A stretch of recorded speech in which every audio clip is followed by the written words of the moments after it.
It's 9 o'clock. I will call the meeting to order. We will start with the invocation. So, Mr. Watkins, please lead us. Dear Heavenly Father, we want to thank you today, Lord, for these people that showed up at this meeting. We want to thank you for all the blessings we've had on our watershed with moisture and continue to do so, Lord. We ask for your guidance. We ask for your direction today, Lord, and we want you to bless all these people in this room on their farming and their family. In Jesus' name we pray. Amen. Amen. Frank Paul, if you leave some place to leave. Congratulations To the flag of the United States of America and to the republic for which it stands, one nation under God, indivisible, with liberty and justice. Thank you very much. It's not on the agenda, but once we have one in attendance, we will do introduction of guests.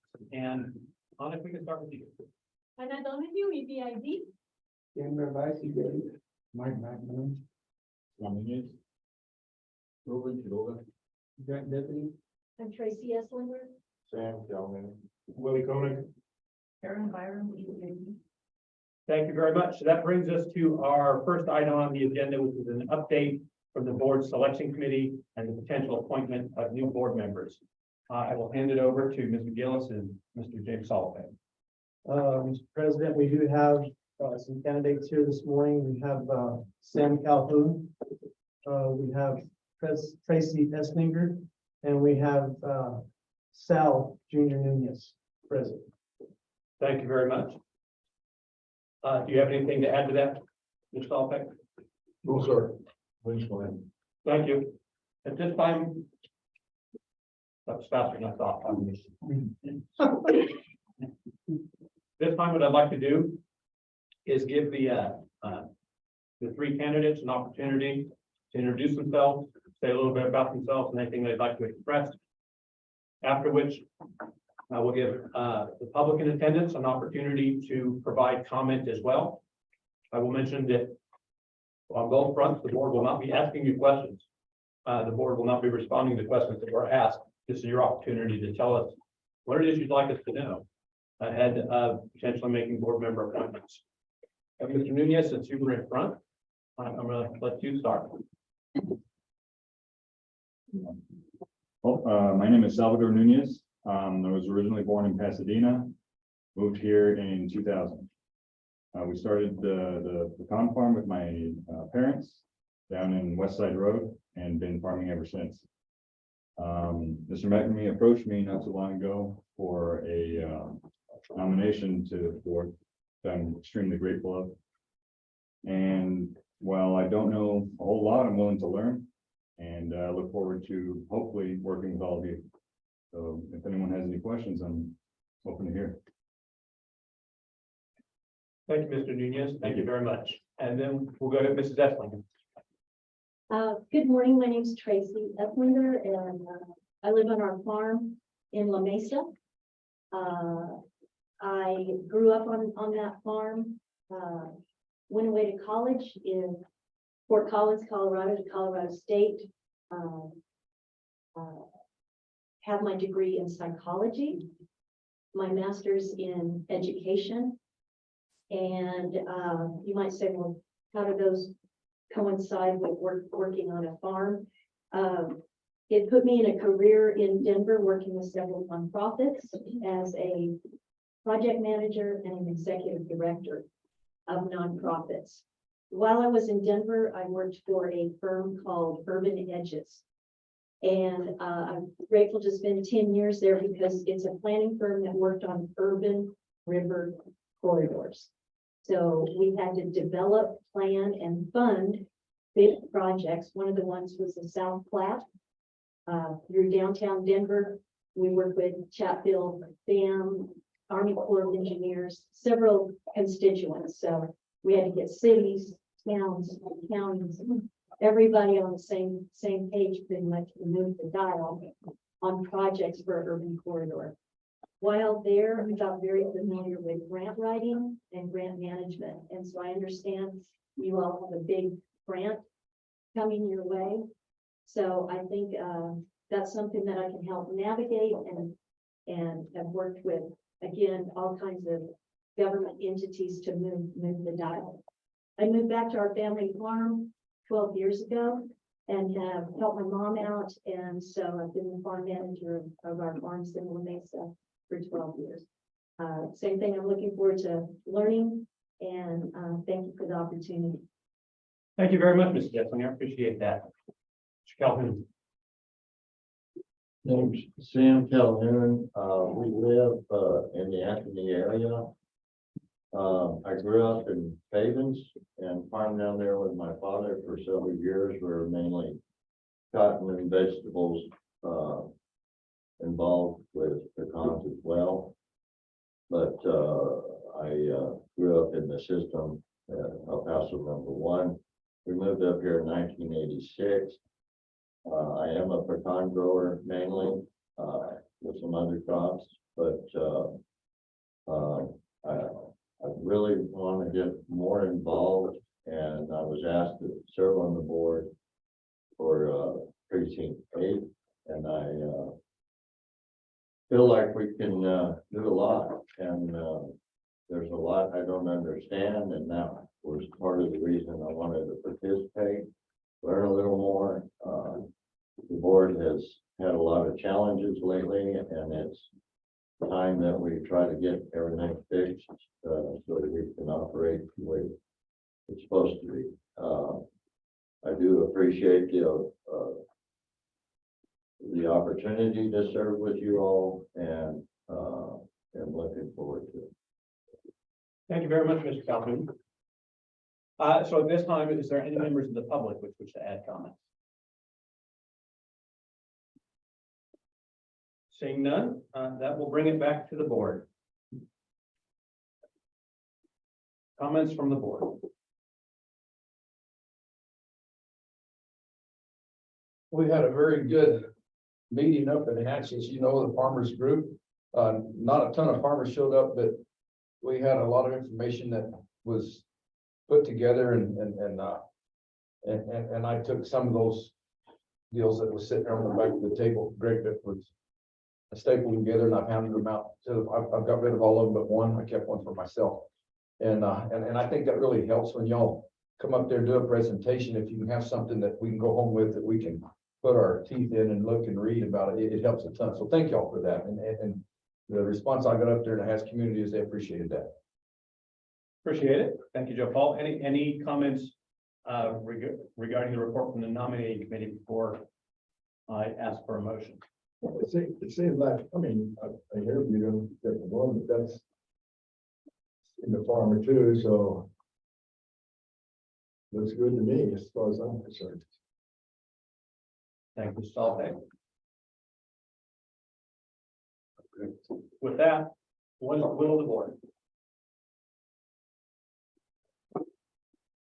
But they want to serve, let's put them on the board. We need a motion to do that? We do. We need a motion to appoint. And to clarify, we have Mr. Sal Nunez, who would represent precinct 9. We have Mrs. Tracy Esslinger, who would represent precinct 6. And Mr. Sam Calhoun, who would represent precinct 8.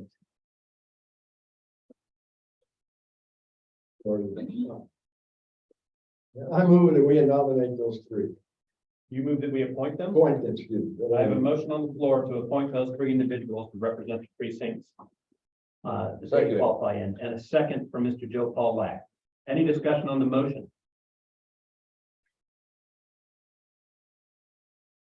Hearing none, discussion is closed. All those in favor, please signify by saying aye. Aye. Are there any opposed? In the opinion of the chair, the ayes have it, and the 3 individuals are appointed. Mrs. Salbeck, the risk of putting you right on the spot. Good morning. Good morning. Is there any reason I cannot swear in these 3 individuals now? The oath of office is not on the agenda. Thank you very much. So we will need to get the administration of the oath of office onto an open meeting agenda. We will have another meeting next Wednesday where we will accomplish that.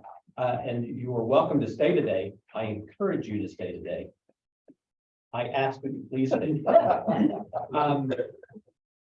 So that you are up to date on where we are on our open our open agenda items. And then next week, we'll get you seated so that you are also voting on those items and attending our closed session to receive updates on our current litigation status. Welcome to the Elton Butte Irrigation District Board of Directors. Thank you all very much. Okay, thank you. Mr. President, if you were to declare that it is under emergency circumstances that they needed to be seated today, we could modify the agenda, and it would just take a letter to the AG's office from me to set that matter straight under the law. That's my preference. I'm interested in comments from the board.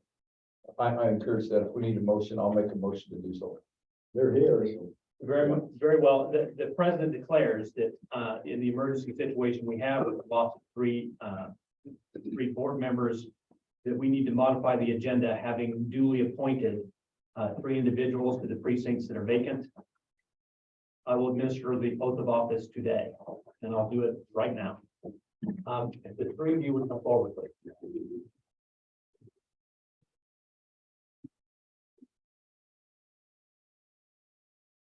Just happen to have that in your hand, Greg. You're prepared. It's taken me a second to even wake up to remember, oh, if this is an emergency. You please raise your right hand, repeat after me. I state your name, having been appointed to the office of director Having been appointed to the office of director for the Elton Butte Irrigation District, for the Elton Butte Irrigation District, precinct number precinct number 6, in the county of Doñana, state of New Mexico, and in the county of Lincoln, state of New Mexico, do solemnly swear do solemnly swear that I will support the Constitution of the United States that I will support the Constitution of the United States, and the laws of the state of New Mexico, the laws of the state of New Mexico, and faithfully and impartially discharge the duties faithfully of my office of my office to the best of my knowledge and ability. to the best of my knowledge, So help me God. so help me God. Welcome to the board. Thank you. Thank you very much. So now, you all get to sit up here. Yeah.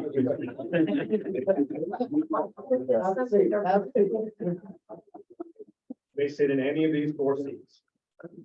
At this point, the president declares that we have a full board of 9 members. We will conduct all business in accordance with vote counts and quorums. Mr. President, would you like to elect new officers at this time, or do you want to hold off until the regular board meeting? I'm gonna hold off, that is, I've got 3 items to make an announcement of these things we need to agenda and discuss further. So at this point, no. Bye. My work is done here. I know. Good luck, you suckers. The next item on our agenda is an update from Selena Ayub about our manager search, that Selena is not currently present. All right. Oh. She is present. I'm sorry, Selena. At this point in time, I would like to hand the floor over to Selena to update us on the manager search process. And again, the assignment that we gave her was to investigate the hiring of a headhunter to do a search for a new manager, as well as reporting on our procurement requirements in order to do so. Selena. Good morning, everybody. I'm sorry I can't be there. One of my employees tested positive for COVID, so I didn't want to take the chance and bring it over to Las Cruces to you all. So so I apologize for not being there in person, and it's very nice to meet the new board members. I hope to meet you next Wednesday in person.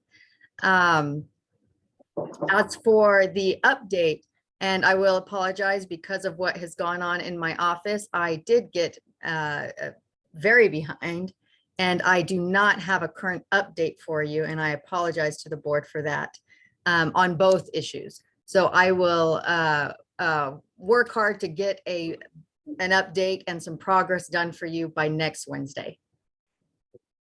Very good. Thank you, Selena. Questions from the board for Selena? Hearing none.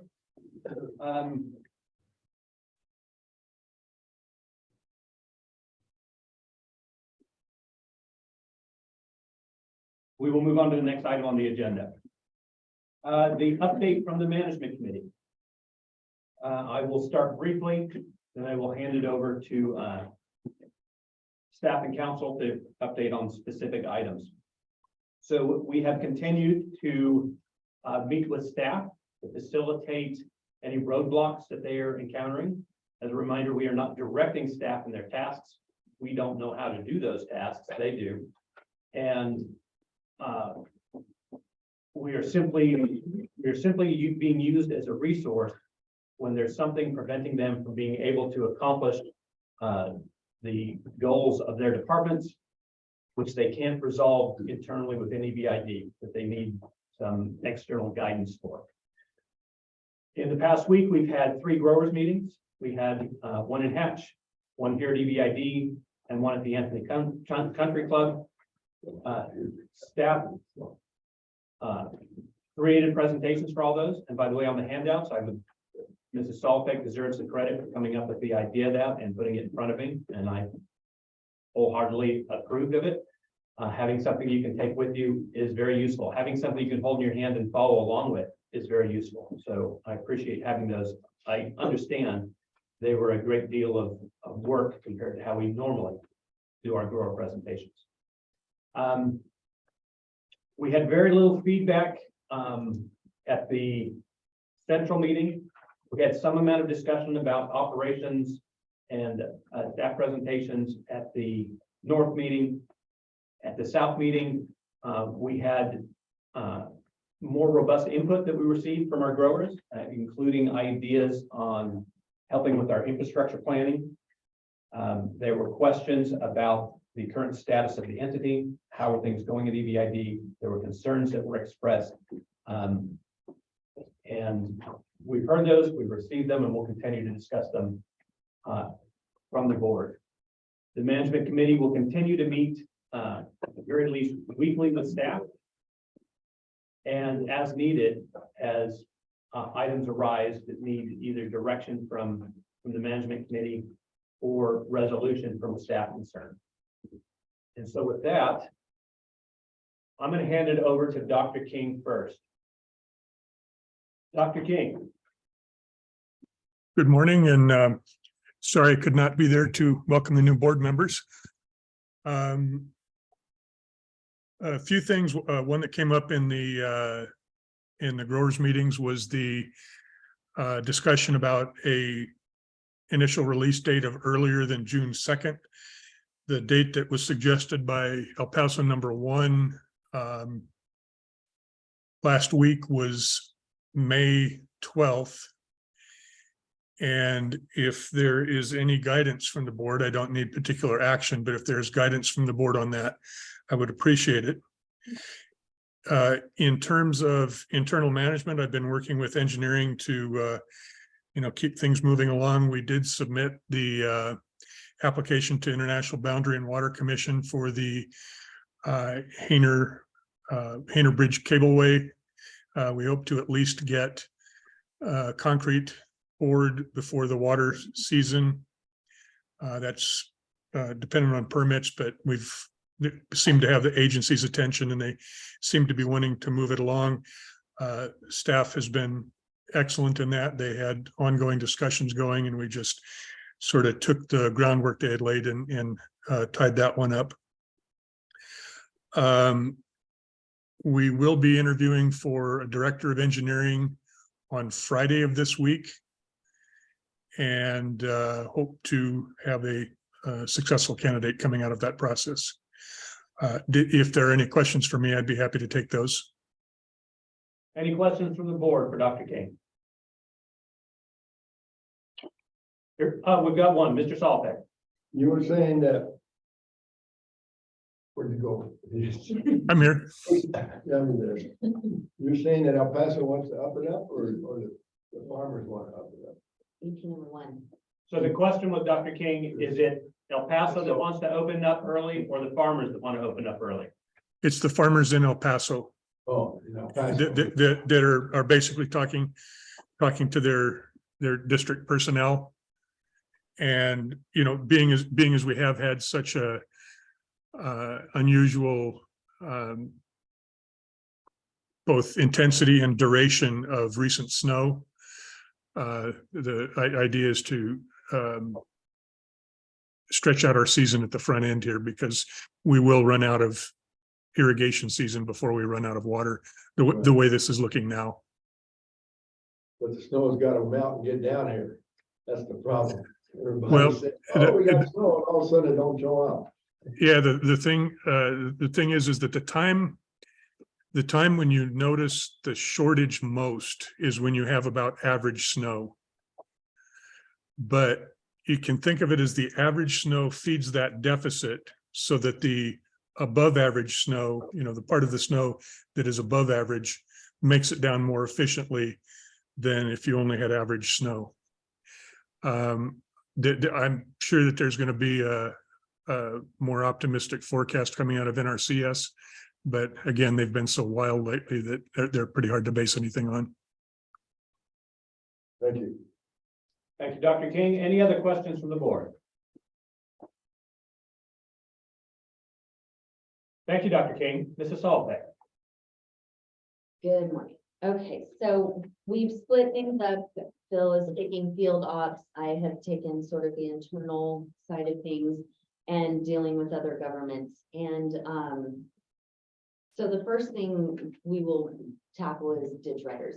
A few months ago, we brought to you the concern that June 2nd would not be the date for the release, and that we would not have the personnel that we needed when the release date did come. Hiring hadn't been done. We were working on pushing for that, but we are at the point now where we are hiring.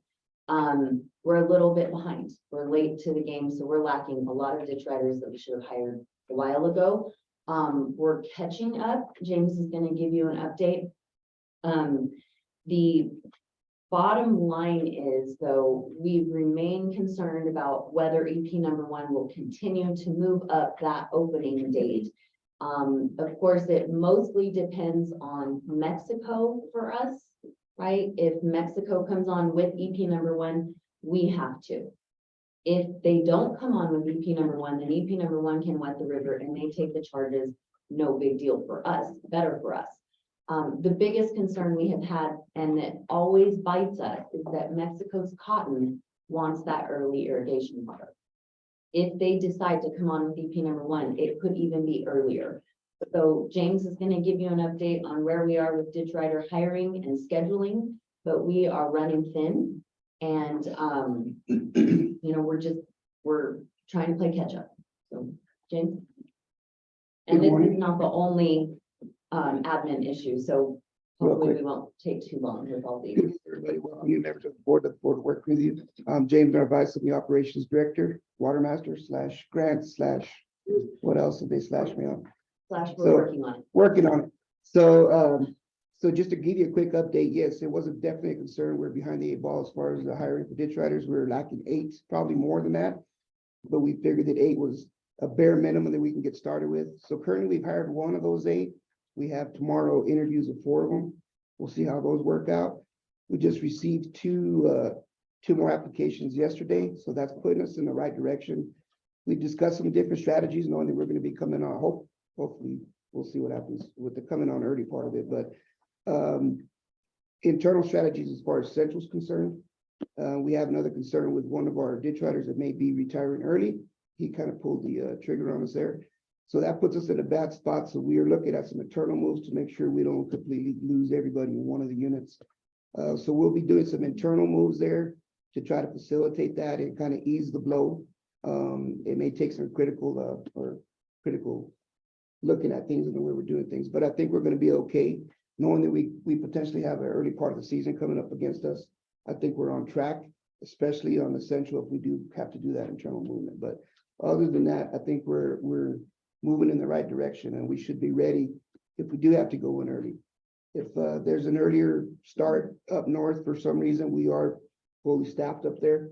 We do have one interview tomorrow. It is for the north, but we are using some maintenance crews for the north, so we're able to do things in the north if we have to.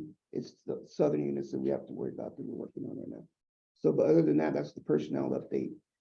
Just to jump in real quick, I talked to my counterpart down at EP #1. The same discussions were May 12th. He's brought that up, but they're in the same boat we're at. They want to see who's going to poke each other first. So are you guys going to do it? He says, we're not going to do it. Are you going to do it? So it's kind of those kind of things. And I asked him about Mexico, and he was unsure about that. So just to let you know, these discussions are happening now. And that's kind of where we're at. So We finally are in communication again with AP #1, so there had not been communication. The other major thing that you should know is I had told James to get back out in the field. Grant writing is great, it's not the time of year to do it though. So, he has been instructed to get back out, get out in the field and get ready, whatever he needs to be doing out there. There is no grant writing going on right now that we're worried about. Several of us already monitor all of the daily feeds anyway. Eric, Phil, and I are in constant meetings about all of the new announcements that are coming out. So we keep James updated. But I've told him to get back out in the field and start working on this. So we've got 2 employees we're going to be doing some real interesting things with to get them through irrigation season as training ditch riders. We cannot use them as actual ditch riders, but we're going to put them to work. They're the expertise. The South Watermaster was going to come and talk to you guys today, but he has declined the invitation. He's preferred to stay out in the field and decided that he would rather not come and present to you his ideas. His ideas were unique. They were different than what we expected to hear. His ideas basically were that SCADA should be helping out hydrology and running water a little bit more in terms of ditch riders if we are short. This continues to be a problem, apparently both in the field with farmers and then now within EBID. There's a consistent lack of understanding of what the SCADA department does and what those 7 employees need to be dedicated to do. They are highly skilled and technical employees. They are not your ditch rider type employees. They may have started there, but they have gone through a significant amount of training, and they were originally part of James's department.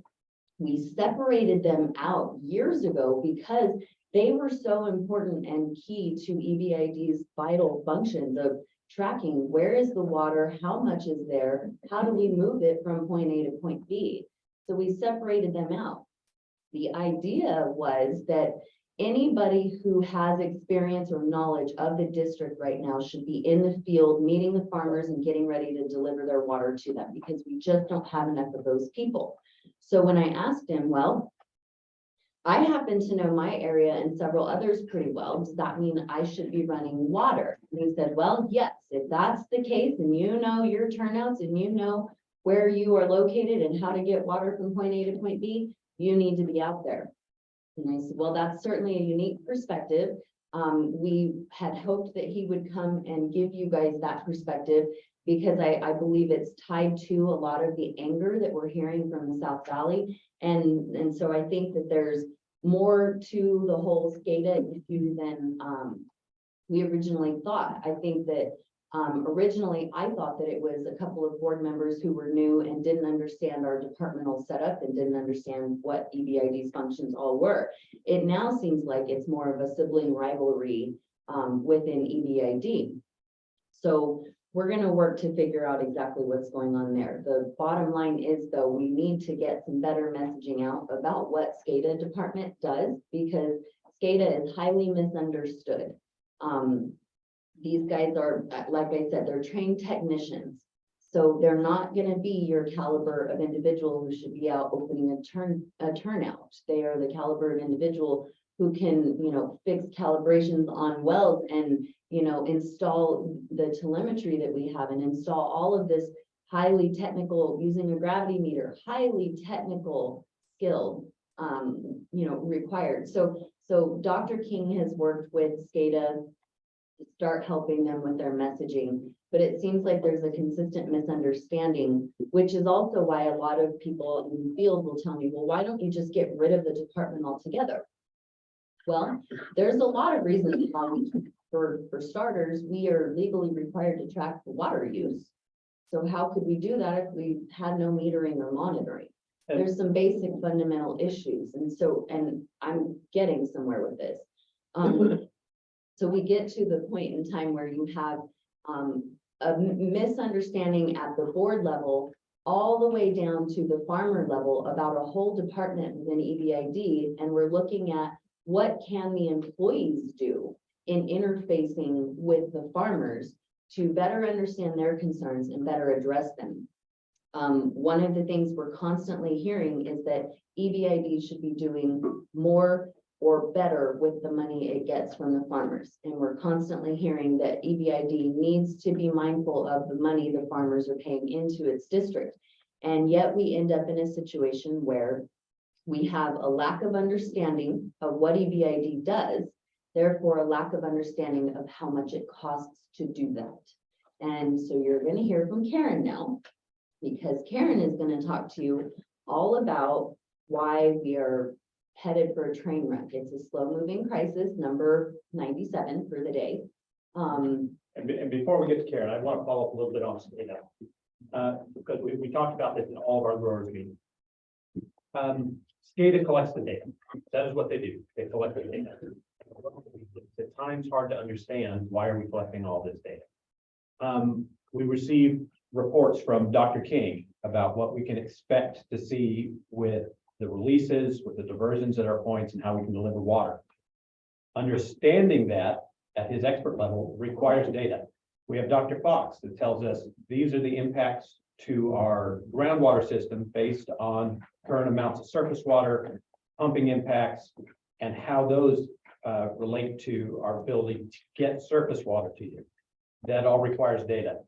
Mr. Narvaez, when he is operating the system, he needs to know at any given time what is happening in 100 different locations. That requires not only the data, but it to be real-time, correct, and always functioning. So during the water season is the time that we can't have long failures in the collection and transmission of that data. And the SCADA department gets busier when the water is running, because the real-time aspect of that data is so important. That said, it is important that we continue to hear from, our staff members, that we continue to hear from the public about where they're concerned and their ideas on how we can improve. And to follow up on what Ms. Salvik said, I can have a SCADA technician operate turnouts, operate check gates. I can have them do that.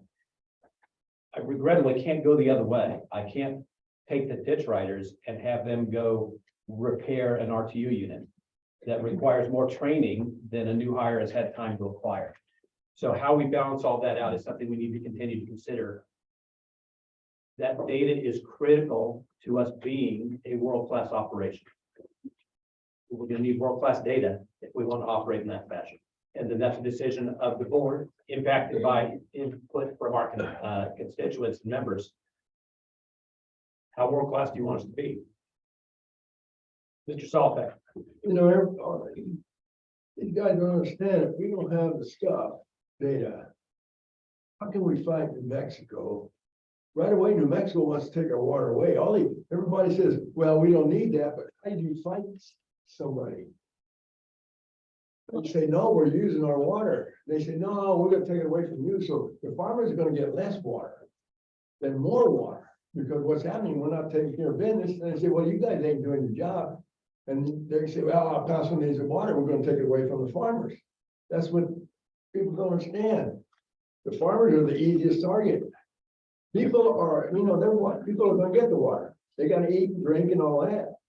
Farmers, they'll take it away from the farmers if you don't have something to fight them with. Well, That's what these people don't understand. That's the exact point of my update, is that we're finding that people don't understand what EBID does. So we're finding that we're getting feedback in the form of, Well, you just need to tell New Mexico, no, they can't have our water. Well, I can't just go into Santa Fe into, the Capitol building and say, no, no, no, Governor. I have to take my experts and I have to go into a courtroom and I have to show the data and the expert opinions that back up that New Mexico's doing something wrong. People never see that though. So we're getting lots of requests lately. There's lots of farmers, they're all South Valley contingency. We're not getting anything else from anywhere else. And what we're hearing down there is that it doesn't matter what we say, it's gonna fall on deaf ears. It doesn't matter, if we ask for a conversation, they don't wanna have a conversation. We have tried to get people to come to us and say, what was it that you really liked about Dr. Sullivan? What was it that you feel you lost with him? What was it that you feel like was gained during that time of momentum that you would like to keep? And we have farmers and employees telling us, it doesn't matter, it's a waste of time. It does matter. The messaging at this level has to change. You have to get out there and start talking to farmers, because the number one problem you're going to have is that nobody understands why you're making the decisions you're making. And until they do, we aren't going to be able to fix problems. This is a huge problem because there's only one fix for this problem that you're about to hear about. Right. And farmers are not going to understand why all of a sudden they're smacked in the face with a larger assessment next year. Communication and messaging is something we need to work at our level to help better inform our members and better to improve the decision-making process of the board of directors. We need to improve our communication and our messaging. And you can't manage what you don't measure. You can't manage what you don't measure. So it's important that we keep those things in place. And You with that, can't invent yourself either. Karen, Yeah. speaking of measuring. Yeah. Welcome new boards, members. I'm Karen Byram, Director of Finance. And this is about the kind of my concerns about how our budget is this year, and not so much about what it's going to be like next year at this time. We have about 1.6 million in reserves, and I calculated it out, and that's about a 2-month reserve, depending on what season it is. When we did our budget for last year, we took our revenues and we budgeted down to the penny. So it was all budgeted to be spent. So I've been giving the board regular reports on how we've been doing year to date, which means that the budget I was showing as just only up to that point in time of the year. It's not the entire budget. And we've been consistently over budget with audit, legal, and consulting. Now, this may be a bit of a timing issue, but I ran some numbers, and especially with everything going on, it looks like we did not budget enough for those categories. And it turns out that personnel, auditing, legal, and consulting are our largest by percentage of budget expenditures. So I did some more estimating. My crystal ball, it's beyond cloudy right now. It's getting pretty impervious. But I did some estimates, made some assumptions, which may or of course may not be accurate. And I ran some estimates of legal fees, and I used Ms. Samantha's suggestion of if she is not all of our legal fees, but if I ran her for 40 hours a week for the rest of the year and travel, that her budget would need to go up by about 171,000. I did consulting, and I did something very similar with Dr. King. If he had to work 40 hours a week for the rest of the year, approximately how would it come, and what would some of our other consultings run? And that came up to about 274,000. Now, hopefully I have overestimated on all of these things, because hopefully poor Dr. King doesn't have to spend 40 hours a week with us. But the grand total came up 502,000. So if we need 502,000 just for that, some things that we could do. Well, we could take that money out of our reserves, and that would leave us with a little less than $1 million, because we also have a vehicle on order that's been on order and was budgeted last year. And hopefully it's going to arrive this month or next month. It's been very low. So taking into consideration all of that, we're going to have a little less than $1 million, which is less than 2 months reserve.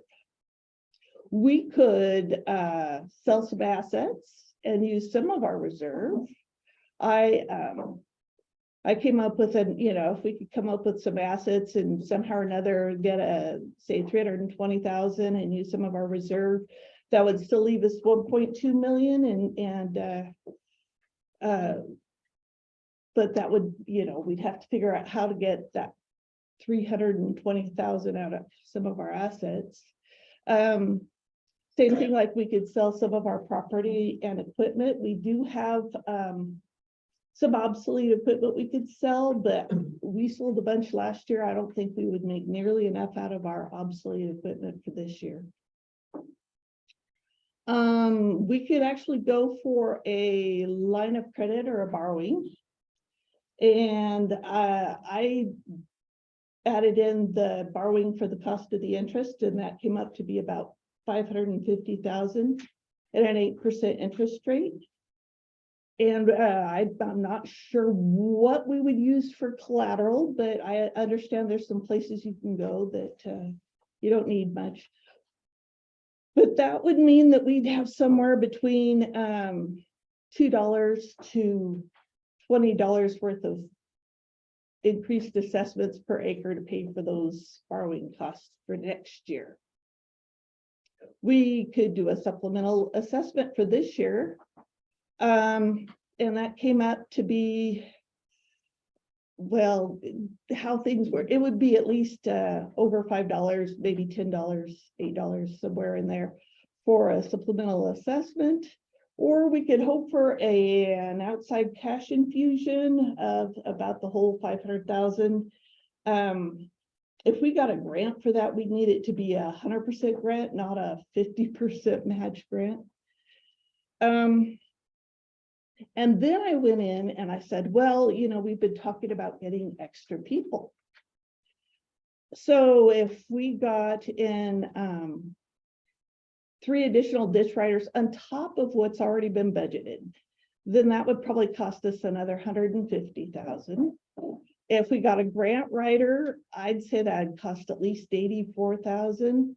Or if we wanted to give the ditch riders some incentive pay, to try to get some to come in for just the season, that would probably cost us about 60,000, based on my estimates. So we've kind of got to figure out what direction maybe the board is interested in going. No decisions need to be made now. We're still functioning fine. We haven't hit our top budget yet. But if we keep going the way we're going, it's kind of where we're headed.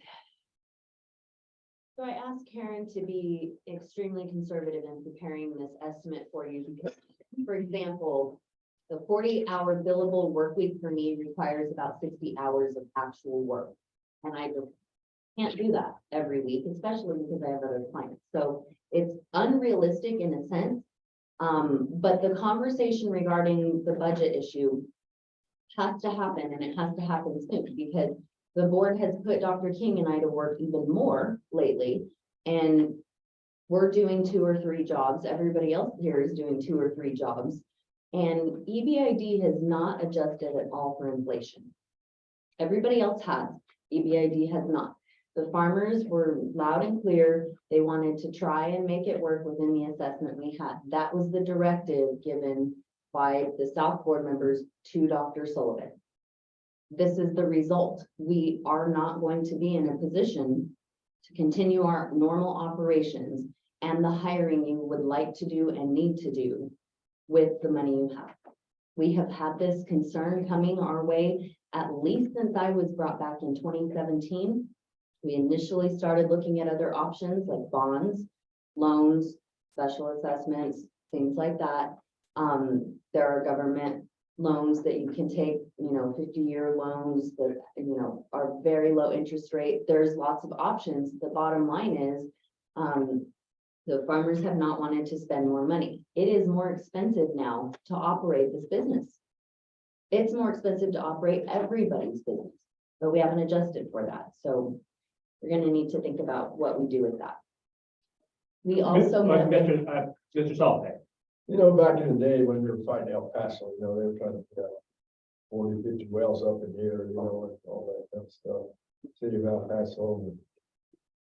And you had Jerry Franzoy, Mongo, you had Woodrow Gary, all that bunch, Glacial. And what they did, they put a legal assessment. $2 an acre, $3 an acre, just for legal. Now, I don't know if that's a way to do it. Because, we gotta fight it. If we don't fight it, we're gonna lose our water. Either you pay the $3 or you give El Paso 5 inches of water. So what do you want to give away? It's gonna happen. So if we don't fight them, we're gonna lose water. People don't understand that that's what we're fighting to keep these farmers. Water is important to this outfit. You don't put the water on the ground, you ain't gonna grow nothing. You get a half of a pecan, don't need it. You can't raise corn, you can't raise alfalfa, you can't raise nothing. So actually, we're fighting for water, we're not fighting for money. So that's what you gotta look at. Thank you, Mrs. Stallbeck. Before I return to Mrs. Stallbeck, any other comments from the board? Stallbeck. So the conversation regarding audit, legal and consulting, we had this conversation late last year regarding the budget and where we thought this was headed. And we, Phil and I are in control of our workload in a certain sense, and we're not in another sense. If I am in a court case and the judge tells me I have a hearing, we can't say, no, Your Honor, we're not going to be there today. The constant challenge we're hearing and we're getting now from the South Valley Inspection of Public Records Act request, lots of inquiries into how much the legal fees have been over the last few years. You will see if you look, and nobody's asking for all of the data, but if you look at the data, there's a pretty flat line for EBID's legal fees. It's pretty consistent. So it's not like I can bill more and I can possibly do less, but somebody else has to do that work still. And I'm going to add some So- clarification to that. It's a flat line since 2017. Right. Prior to that, it was not. When I have budget discussions with our peers, oftentimes they say we need to spend less on legal. And my answer has been, it is currently less than $5 an acre. How much less would you like it to be? And when I give them that number, they're all surprised and say, well, it probably needs to be more than. See if you can get Samantha some help. That is the only feedback I've gotten when we actually get to the number. We've talked about communication, messaging. We are not communicating that well. The impression in the field is something different than reality. And the impression in the field is, why is that one lawyer lady running the board? Why is she the only person? And the reality is, yeah, please find someone else who can come and do this. Because Selena's busy, I'm busy, we don't have help, and you're not gonna find it easily, but when you do find it, it's gonna be a lot more expensive than I am. And there's not gonna be as much experience there, so there's gonna be the education learning curve. So Karen's bringing to you the right now problem. I told her to set aside the next year problem. Because next year, assuming you can find me the relief that I need, I can back away the way we would all like to happen. You're gonna be spending more money on legal fees. Understand it will be more. So if that's not the message from the South Valley that we need to be hearing, then we need to be hearing a different message from the new board members. Tell us what they would like to see. And for our new board members, we've been discussing the fact that legal counsel of EBID needs a restructuring. We started taking action on that in December. And we're working towards what the solution is. Currently, as Ms. Salpik just pointed out, all of the solutions say the transition in the short term will be far more expensive than what we're doing. And so we're trying to balance what we can do, given budget constraints, and what we are trying to do, given positioning EBID to thrive into the next 100 years. Just juggling all of the balls that we need to keep juggled in the air. Mr. Calvin, Question to help the new members get up and going. Is there a packet that are gonna come to the new board members of bylaws, administration structure? And who's doing what, whether Samantha or? We don't have bylaws. We have statutes that set up our operation, and I would not torture you by making you read those. but we will let you know what they are. Like to, I'm not going your way. Things that I need to know and, Mhm. We have Yeah, an what do you know? organizational chart. okay, And then there will be, since we have such a new board, the first thing I'm gonna do is probably an attorney-client privilege overview, how all of that works, how I fit in, what's open session versus closed session. There's a lot of board member education that's gonna need to come your way. okay. But- Yeah, Told well, Sal yesterday, I promise you, we are way worse than the rumors say. There's way more work to be done here than even the rumors know about. You well, have, I, understanding where you're going and where your road is and maybe Selena's and James. okay, so Yeah, who's who? Right, yeah, okay, and right. we'll get you that organizational structure. Right now, it's a little And what wonky, but what everybody's supposed to be doing at this point. that's actually what we're trying to sort out as the management committee. You really did hear James say, I am so-and-so slash so-and-so slash so-and-so slash so-and-so today. Because as we were whittling away at our workforce under this budget, we were also reassigning tasks. So what Phil and I are working on is kind of figuring out, well, who's doing what right now? Because we used to know what it looked like, and we don't know what it currently looks like. So, Mr. Calhoun will certainly, as new board members, we want to get you all of the information you can see. Happy to show you the statute. I encourage you to read them. Ms. Stallbeck says she's not going to torture you. I encourage you to read them and know how is it we're formed, how is it we're structured, and why. Why is it we can do certain things? Why is it we cannot? With regards to our policies, the board has directed a complete review of all of our policies. That is several months into the works. It is generally been sidelined because of more pressing matters. The movement into settlement with Texas v. New Mexico being the principal part of that. But we will get you the current policies and let you read those.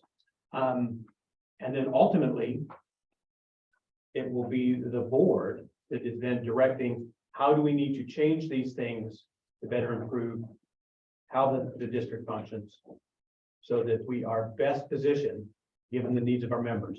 Yeah, President Delier, because when that was said, I'm not a new board member, but it wasn't real clear on the lawyer thing.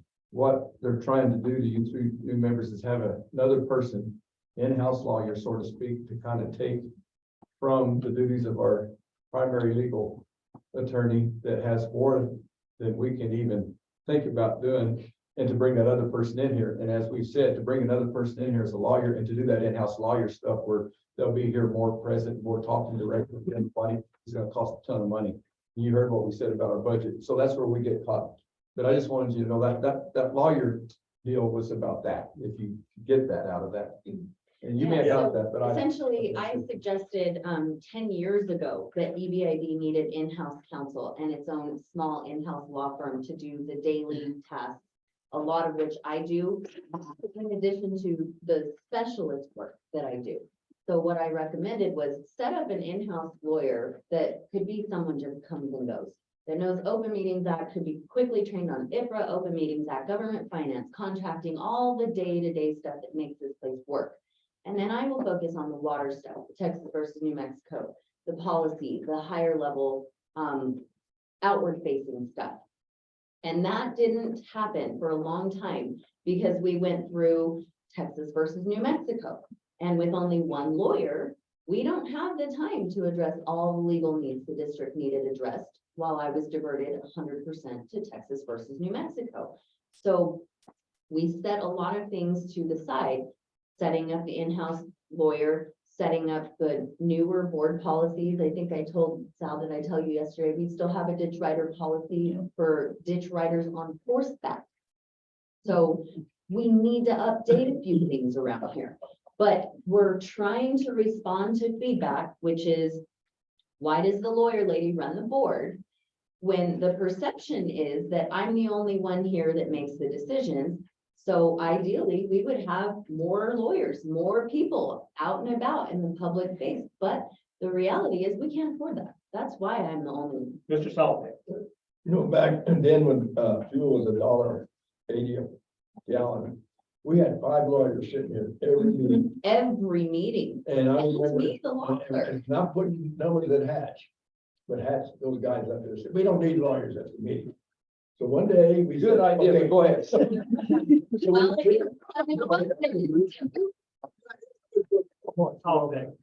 We didn't have any lawyers. Okay. Everybody had questions. So we had to bring a lawyer back, rehash what we talked about, and tell them, make a decision, because they weren't hearing it from the board, because he had to do it twice. In other words, you had 2 board meetings instead of 1, because they weren't here. And that's why you need, see, right now we have 2 lawyers, well, 1 and a half, 1.5, or 1. But, Who's the half? but now fuel is what, $5 a gallon? You know, I mean, and all that stuff. So, and now we only got 2 lawyers. We used to have 5. And that's what we were fighting El Paso, we were fighting Santa Fe. I mean, it was a big fight in those days. It still is now. Still is. So everybody says, well, you're gonna lower your rates. I said, yeah, but what are you gonna do? Chop everything down and let the water run all the way down to El Paso? I mean, you see, people think they're paying for water. You're not paying for water. It's like your county taxes. You're paying for roads, you're paying for all that. You're paying for maintenance of this outfit. Water is just icing on the cake, really. Because you're paying for the people, you're paying for the fighting, you're trying to keep your water. And that's what a lot of people don't understand. You're not paying for water, you're paying for maintenance. Well, and Thank you. at EBID, I think people are starting to understand more that attorneys are part of the maintenance. But I think there's still a misunderstanding as to why EBID does what it does and why it needs to do those things, which is where I keep coming back to. The board needs to help with that education, because you know, we just do not have enough farmers understanding why we are constantly sending Samantha and Dr. King and Dr. Fox to Santa Fe. But there's a real reason for it. I want to come back to Mr. Calhoun. So your request is a good one. And so I want to know if, first of all, is this discussion helping to move us in the right direction to get you the information you need? Yes, I mean, obviously, we've got a lot of people that are asking a lot of questions. We have to give them some answers. The 3 of us, need to be educated pretty quick so we can understand that. And I am concerned about the, South Valley, lead irrigation corral down there. He didn't come to the meeting because he has other demands down there.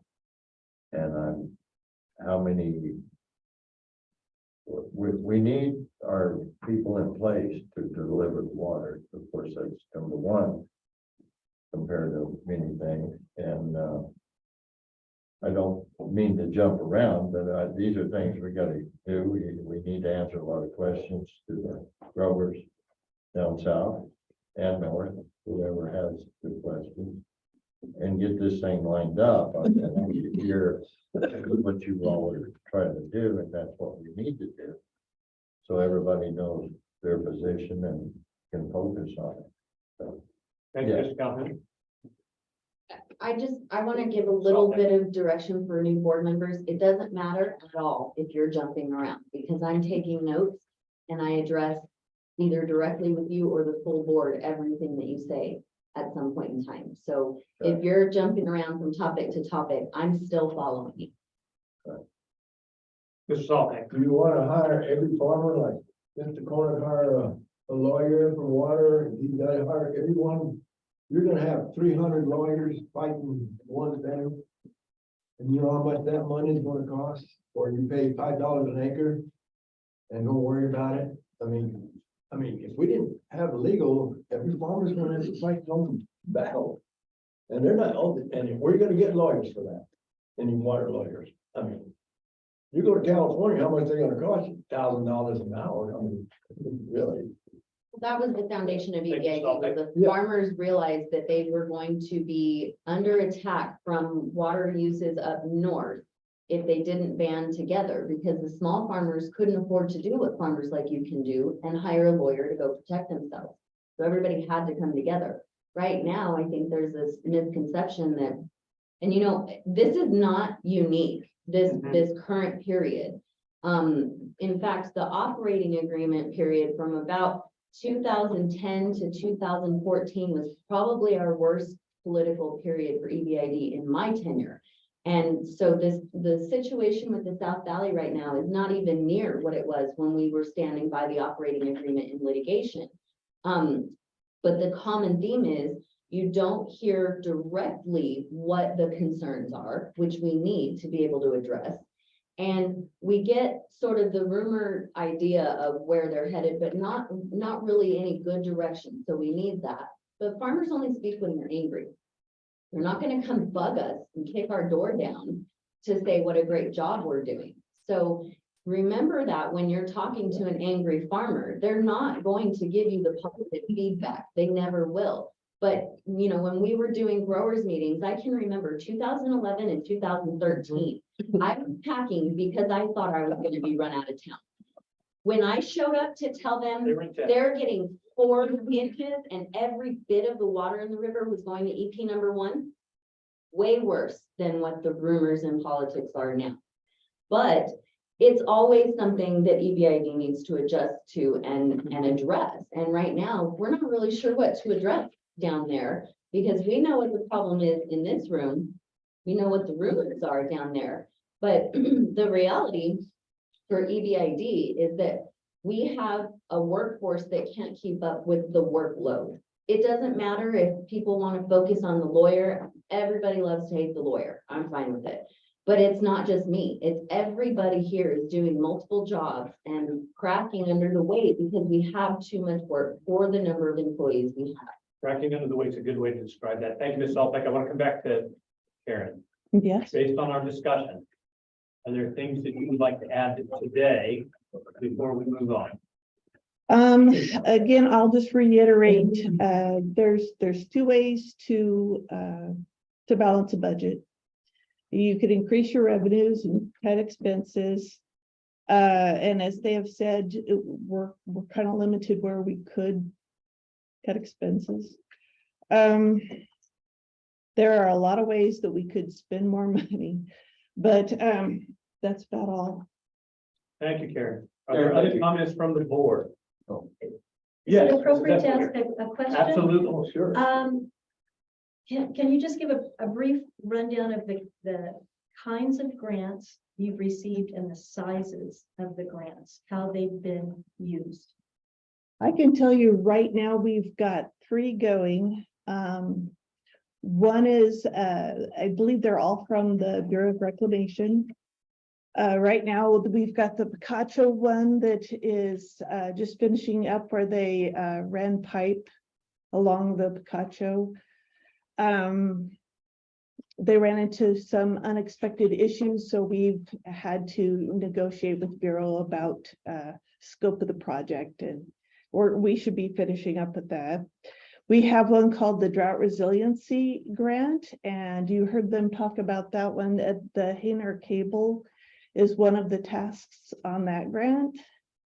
And that one, once I think we finish up that Hanner cable, it should be pretty much finished up. And then we have the newest one, which is the Delivering Conservation Grant, which is also known as the California Lateral. But They're all construction grants They're through the Bureau of Reclamation for efficiency improvements to the infrastructure. And Karen, what's approximately their size in dollars? so the newest one is, it's less than two, it's like 1.7 million. As far as what the Bureau is putting in, I think the drought reclamation was about 1 million that the Bureau was putting in, and the Picacho one was a little higher, maybe like 2.5. So you're mentioning grants, and I'm just saying, if as money's revenues coming in, what categories is it being spent in? And if money comes in that way, can some of the funds shift into another category? But it sounds like no. Yeah. So no, those these are all construction These are grants. applications for specific types of construction at specific points in our system. And so we can't just say, okay, instead of using the money here, we're gonna go pay labor over here. We have to use it and account for it and spend it on that particular project. And then the second thing is I'm just looking at funnels of grants that can help with some of the gaps in the revenues for EBID. And if those, do those exist, and is anybody? They don't has it- exist as far as revenue. So we have to, pretty much, there's gonna be a cost match of some level on all of these projects. And they don't exist for things like paying regular labor, and so what we're looking for are grants that will fit what we're already doing and just allow us to keep doing those things, like certain types of maintenance and operations projects. James has been really key in looking at, well, we already have to buy X number of new trucks. Where can we get a grant to help with that? So we bought electric trucks this time. We're looking at those things, but the reality is we have a big funding problem in that if we go ask for certain types of money, your elections are no longer farmer elections. They are open to the public because of the principle that came out of the Boston Tea Party, no taxation without representation. So if we are using public funds, not just farmer funds, and they are not through a grant process where we're putting in our cost share, you lose your elections every time to someone in the city because you'll look like a soil and water conservation district. They now have to open their elections based on population, and the city of Las Cruces took over Doña. So that's what we've always tried to avoid, is opening our elections to others, to people other than farmers. I mean, at this point in time, you can sometimes never even find a farmer who's willing to sit and do the work on the board. So maybe that wouldn't be a bad thing. And my job is to make suggestions. You have further questions? No, that helps. Thank you. Mr. Lyles? A tool for educating the farmers. And via transparency. Could we get a breakdown of what each department costs per acre? I think breaking it down per acre might bring it back to the farmer a little better than just this big dollar. Well, big dollar, you don't know how it's comparing to other things. If you get it cost per acre, I like that. That, to me, is a big benefit. Good breakdown. I like that. Thank you, Mr. Lyles. Karen, how difficult is it for you to pull back to the department level budgets? Because of the way our finances are structured now, getting to the departments is the hard part. Once we get to the departments, going by acre isn't, but it is time consuming getting to the departments. We don't have it organized right. So without if Mr. Lyles will oblige me, without over obligating Karen right now, one of the things we've been discussing is upgrading the software that we use for finance and HR. And I believe those solutions will make that an easier task. Given that information, is that something you are requesting right now? I think it would be helpful. So I have some ideas, actually. So I know what Karen's talking about as far as how we're set up. I have some ideas that we might be able to work through. Understand though, I am out of Dodge like this afternoon, and I won't be back in town until next Thursday. That said, So, there's been a request. Let's, figure out how we can prioritize that request without upsetting, day-to-day obligations. Thank you, Mr. Lyles. Yeah, there's a question for Sam. Sam, are you saying that on these grants, because the way I felt like most of them work is that there's always an administrative fee on the top to help offset that work that different departments do. There's no way we can do that because of that? we are not set up. So what you need to understand about these grant projects is that this was actually a response to the farmers screaming at us for not doing anything part of the year. So, okay, what we were doing was all the maintenance we could. We were doing everything in the field at different times that we could. And so we said, well, maybe we start moving towards construction. And we got into this big conversation about 15 years ago on the national level about aging infrastructure. We are over 100 years old. Yep. And so our infrastructure needs a facelift. Some places it needs way more than a facelift.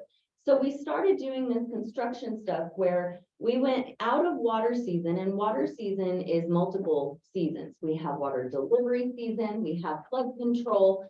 Then we got into maintenance, but we were finding that the maintenance was getting done, and then farmers were yelling that it looked like people were standing around doing nothing. So we started getting these grants going.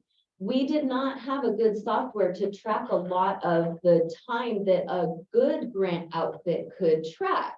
So what you had was basically Gail, like an octopus in her office, doing all this different stuff with all of her 8 arms, keeping track of everything on a lot of just spreadsheets that you could stare at for days and not know what the hell you're looking at. But Gail knew, she knew exactly what she was looking at. So now Karen's stepping in, and she is incredibly skilled and capable. And she's going, Sam, I haven't cracked the code on some of this stuff yet. I just don't know yet. So we're trying, but we also know we weren't tracking a lot of what we could have been tracking. Yeah. I tell Greg, sometimes everybody gets all up in arms and worried. We get these IFRA requests all the time for my bills and for Phil's bills. I'm literally the only one that's actually accountable, and my time gets tracked down to the 6-minute mark. So we can get reimbursement for that if we're following that. But we can't just, if we have a crew of Leo's guys out there for 12 days straight pouring concrete and laying pipe, we aren't tracking their time on timesheets. We're not covering that administrative cost of her watching their, we That's could the be problem. doing a lot better. That's a problem. But again, this is what happens when we try to respond to the farmers on the shoestring budget. Oh, okay, well, we're not really set up to be a grant and construction entity, but let's do this because they're screaming at us for not doing enough. Let's go try to do more. We have been wildly successful at being awarded grants. Oh, yeah. Wildly successful. One of But the all most of them- successful. All of them come with a match. We match with equipment, and with personnel. Well, if that equipment and personnel is working these grant projects, there are other things they're not doing. Okay. And how do we get all of it done? This is a regular discussion we've had on the board. These are things we are continuing to look for solutions of. A person can't literally be in 2 places at one time. A piece of equipment will run so many hours, and if you consume it here, you're not consuming it there. And so we need to have further discussions of that. Any other comments from the board? Thank you Okay, I very need much, to Karen. finish the finance update. You saw it, right? Do There's what you just, need to, keep it short. so, we met with the Bureau of Reclamation.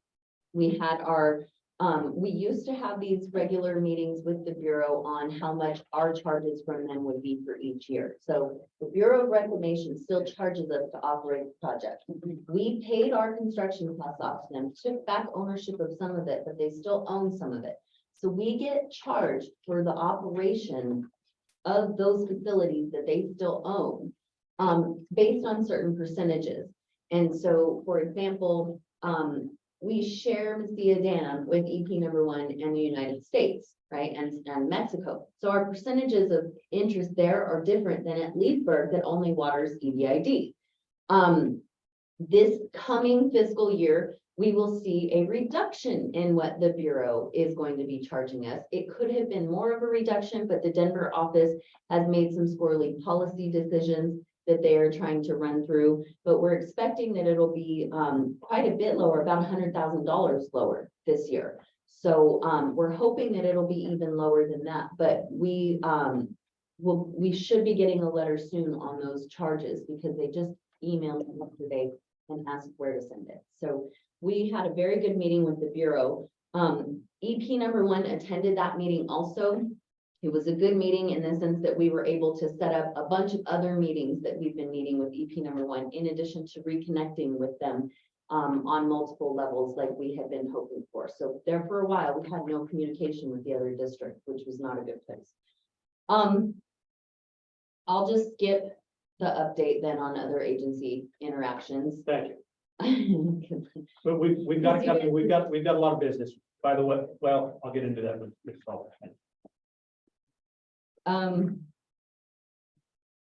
I can also skip the growers meeting update unless the board wants my notes on what the concerns were. I'll open that up to the board, because that's a timely matter. Do you want to hear some, if you've heard mine, do you want to hear Samantha's update on growers meetings? Shoot. There's one yes, please proceed. So, North and Central were uneventful. No issues, no feedback, no anger, no farmers doing anything out of the norm. The South Growers meeting, there were a lot of questions from the audience regarding qualification of board members, appointment of board members, elections processes. Challenged, there was a couple of individuals came up to me at the end of the meeting and challenged our quorum requirements for the business you conducted during the time that there was only 6 of you on the board. And then there was the comment that it was a big red flag that 3 board members quit at the same time. I mean, it's obviously not public knowledge why some of those board members quit, but the rumors are what they are. There was comments and questions regarding MRGCD's water use and infiltration and recharge, basically at wells in the South Valley. There was a lot of concerns about continuing municipal and industrial growth in that area. And then inquiries I received after the meeting. How many acres do the Solipex have? Why can so many Solipex sit on the board? Why is the lawyer lady running the board? Still some late stragglers asking why there are rumors about where my house is and whether they're supposed to catch me at my house to raise concerns or. So I'm gonna step in right there and say this again publicly. Your board of directors is here to take your input. You may call us anytime. We ask that you be respectful. I will probably listen to you even if you're not. I do not expect the same from my colleagues. We will not tolerate folks that are being threatening to our staff and our consultants. We will not tolerate and take appropriate action for anyone doxing our staff and our consultants. It is inappropriate. It is not the character of people that we are as the farming community in this valley. If that is happening, it needs to stop. It will not be tolerated by myself or my colleagues on this board. Please proceed, Ms. Salter. My husband was with me yesterday, so he answered the questions related to our family and our acreage and our interests on the board. And then there was a couple of people who came up and asked why the crybabies from Hatch were allowed to run off the South Board members. Sorry. So those were. Well, I mean, you don't have to be sorry for bringing this. No. It is important that what is expressed is heard. That is our job is to consider expressed. Please proceed, Ms. Salter. Other than that, I had several clients come up to me and give me hugs, so I expect it to be run out of the South Valley, but I definitely was not welcome with open arms, but also I am not having people show up at my front door, so that's good news. The bottom line here is though that the public face of EBID needs some help. The perception is that I'm running the district, and the reality is I just am not. I can't. There's a team of us. You're looking at them in this room and on the screen. but we're all involved. The reason that I'm publicly out there is because of that right there. So, you know, there's conversation I know about, you know, supposedly board members had personal conversations with me about my marriage and me crying and things like that. None of that actually happened. I don't know where the farmers are getting some of those rumors, but there's definitely a public message that needs to be corrected because a lot of the facts we were hearing as so-called facts are just actually not factual. But I will tell you this, several of them know where I live. So that was pretty much the gist of it. There was not a lot, and what I would say, Greg, and what I would ask of the new board members is, we didn't get actual feedback. We were still only getting anger messages, but what actual feedback do we need to be listening to? So it's not just that, you know, the board shouldn't have fired Patrick. And why? Explain why. What did you like? What did you not like? What was your perception of what was going on? You know, there's a lot of problems up and down the valley, but we can't solve them if we don't have a solid grasp of what they are. The anger at the Solopex, sorry, I mean, it's not, that's not exactly gonna solve a problem if they have one. So help us figure out what's motivating the anger and let's move past that, because if there is anger driving the conversation, there will be no conversation until that anger is addressed and they can move past that. Thank you, Mrs. Solbeck. Questions or comments, excuse me, questions or comments from the board? Hearing none. What to expect? I expect that we are going to continue to have weekly meetings at least through the April regular board meeting. Not next week, you're not, because we're all gone. Bill, Eric, and I, What is next week?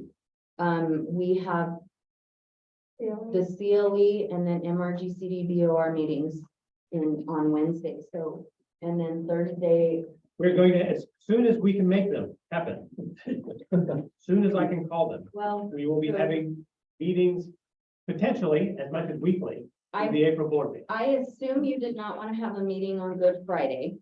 And That's we, correct. We don't have to work out the scheduling at the moment. okay, well, let me just explain. Your whole team is out next week then, so your next regular board meeting is the 12th of April. It's a regular meeting. Very good. After that, I expect that we're going to be meeting twice a month for some period of time, at a minimum. Yeah. Things that we will be getting onto the next agenda. Mrs. Solopek talked about essentially the line of succession for the president. It is, as far as I know, unprecedented that we've had the resignation of the president of this board. We do not actually have a written policy on how that works. I am not really interested in doing that on an ad hoc basis. So we will be discussing that as a board, how we want that done. We will put it into a policy or a resolution, and that is what we will do now and the expectation what we will do in the future. There won't be any question about how we do it because we've written it down and explained it. We obviously have a tremendous amount of work to do on our finance and our budgeting. We will need to meet regularly and start coming up with solutions that we intend to implement immediately, as well as discussions on how we position ourselves the longer period of time. And finally, the question of transparency. That was brought up numerous times. We've talked about communication and messaging. I want to have a discussion on improving the access to this meeting. It is my opinion that farmers have become accustomed to attending meetings not in person. I attend meetings from the cab of my tractor, but I can't do it currently with our meetings, and they have no way of being able to do that. We're going to have a discussion about how we can improve the access to this meeting. You know that costs money, right? You know I why do. we're doing it is that we don't have the legal capability. Oh, yes, I'm not suggesting that we do what we've been doing. No, so to be clear, the way we were doing Zoom meetings was out of necessity because of COVID requirements. We do not have the technology currently to do our meetings any other way than we're doing them. You show up and you listen to us. We as a board need to discuss how we improve the access to these meetings. With that, are there any other comments from the board before I call for a motion to go into closed session? I didn't like the Zoom. I like to see people talk. I mean, it drove me up the wall. I'm not suggesting that you get to, to do it other than showing I up. know. I would just like to say, I'd like to thank the farmers from the South Valley who did show up today because there was mention of this meeting yesterday and there's a lot of anxiety right now because I think there's just not enough actual facts out there to make decisions with. And so those of you who chose to come and spend your morning and get educated, it's very much appreciated. Yes, and I would like to say something. I hate to see farmers going against each other. Our fight is outside.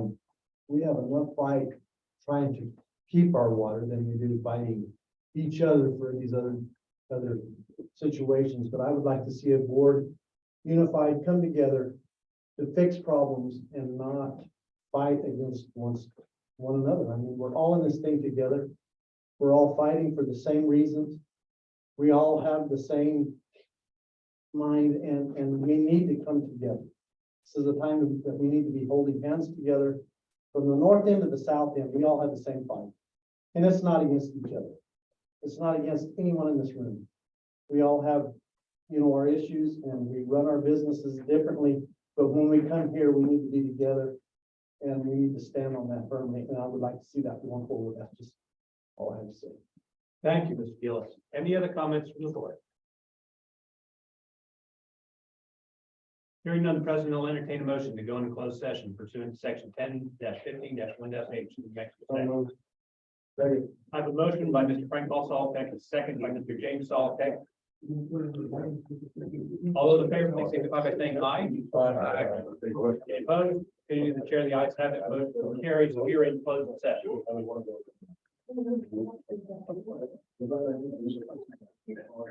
Yeah, and this is a good time to get off here. We